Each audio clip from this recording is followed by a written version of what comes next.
Shalom, shalom, shalom. All viewers, all people that want to know this deeper knowledge that I'm trying to present and try to bring to y'all, as well as all the future subscribers of AOSD, CHANDLER, from TikTok all the way to YouTube. Tonight, we're going to hit that revelation up once again, a little bit more. Let's talk about the false prophet, the image of the beast, and etc. What is all this about? Well, we know that there's deeper meanings to what's going on in the book of Revelation because it's the revelation of Jesus Christ. And it's all about what he taught. But there's things in the story itself in the book of Revelation that gets overlooked, like the image of the beast and etc. So what I'm finna do, I'm finna unearth some of the things that get overlooked dealing with this image of the beast. So let's walk together. First off, let's go to Revelation 13, chapter 13, verse 11. Then I saw another beast coming out of the earth, and he had two horns like a lamb, and spoke like a dragon. Okay, so that lamb, once you go to Revelation 5, verse number, is that 6? It's 6. And I looked, and behold, in the midst of the throne and of the four living creatures, and in the midst of the elders, stood a lamb as though it had been slain. So we know right there that lamb is the Messiah. So this beast right here, he had two horns like a lamb. So horns in the book of Revelation, as well as to Israel, represented power, authority. So he had authority like a lamb. But it said two, to let it be known that this is talking about multiple, not just one, but multiple. But he had two horns like a lamb, but spoke like a dragon.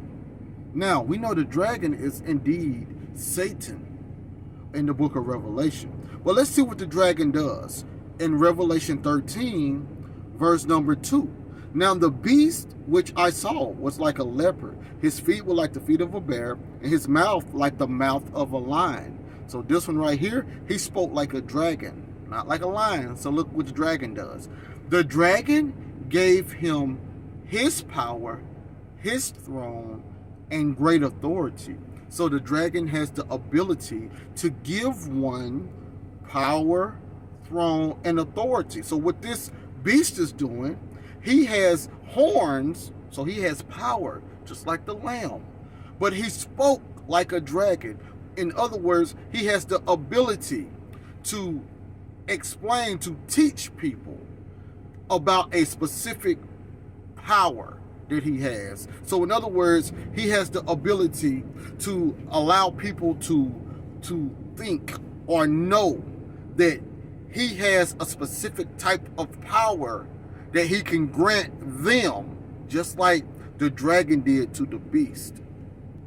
Verse number 12, and he exercised all the authority of the first beast in his presence, and causes the earth and those who dwell in it to worship the first beast, whose deadly wound was healed. Now, what people overlook is what's explained about this about this beast that has these dragon elements. He has power like the lamb. He speaks as a dragon, and he has authority like the first beast that was before him. And he's able to do these things in the presence of the beast. Let's keep going. And remember, he caused all to worship the beast. So this is dealing with something like a religious system. Worship. He's causing worship, a specific type of worship to the beast. Verse 13. He performs great signs, so that he even makes fire come down from heaven on the earth in the sight of men. So men is seeing this marvelous miracles by this beast. This is when it gets good. Verse 14. And he deceived those who dwelt on the earth by those signs which he was granted to do in the sight of the beast. So understand, he was able to do these things only in the sight of the beast. So he was able to have power like the lamb, speak like a dragon, promise them stuff. He was able to have authority just like the beast. And now he's doing miracles and signs only in the sight of the beast. And the people are watching him do these miracles and signs while he's in the sight of the beast. So let's see what happens. And he deceived those who dwell on the earth by those signs which he was granted to do in the sight of the beast, telling those who dwell on the earth to make an image to the beast who was wounded by the sword and live. Why would they have to make an image to the beast? Because they have noticed all of the things this this beast who spoke like a dragon, they was watching him do all of these things in the sight of the beast. So they want that power. It's sort of like what we read when in the book of Acts, when it was that guy, I can't think of his name right now, but he wanted that Holy Spirit power, that it was so powerful, and he was willing to pay for it, try to pay for that Holy Spirit. When people see power, they want it. They want to know how to get it. So here in the book of Revelation, they saw this beast doing all of these things in the sight of the first beast. And they want that power. So how do they get that power? He tells them how. Just like I do these things in the sight of the beast, you have to do them in the sight of the beast too.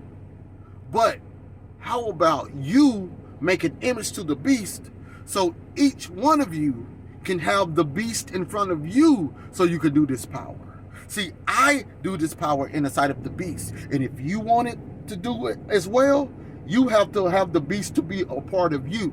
So make an image so you will always be in the sight of the beast. And when you make an image always being in the sight of the beast, you have this power as well. That's why they had to make an image of the beast, because they wanted that power, that false power that came from that second beast, that land beast. They wanted that power. So he said, this is how I got my power from the beast that came from the sea. You guys got to do the same thing. So you make your image so you can get this power. Now we're at verse 15. He was granted power to give breath to the image of the beast. So this is going more off of that Genesis 2 narrative. Now he has the authority, he has the power to give breath to this image. He has power to give breath to the image of the beast, that the image of the beast should both speak and cause as many as would not worship the image of the beast to be killed. Well, that's going off of earlier what happened in Revelation 13 when the beast starts speaking in the beginning, 13:5. And he was given a mouth speaking great things and blasphemies, and he was given authority to continue for 42 months. Then he opened his mouth in blasphemy against God, to blaspheme his name, his tabernacle, and those who dwell in heaven. And it was granted to him to make war with the saints and to overcome them. So now this image of the beast, that when they create an image, now it's talking again and it's telling them the same thing.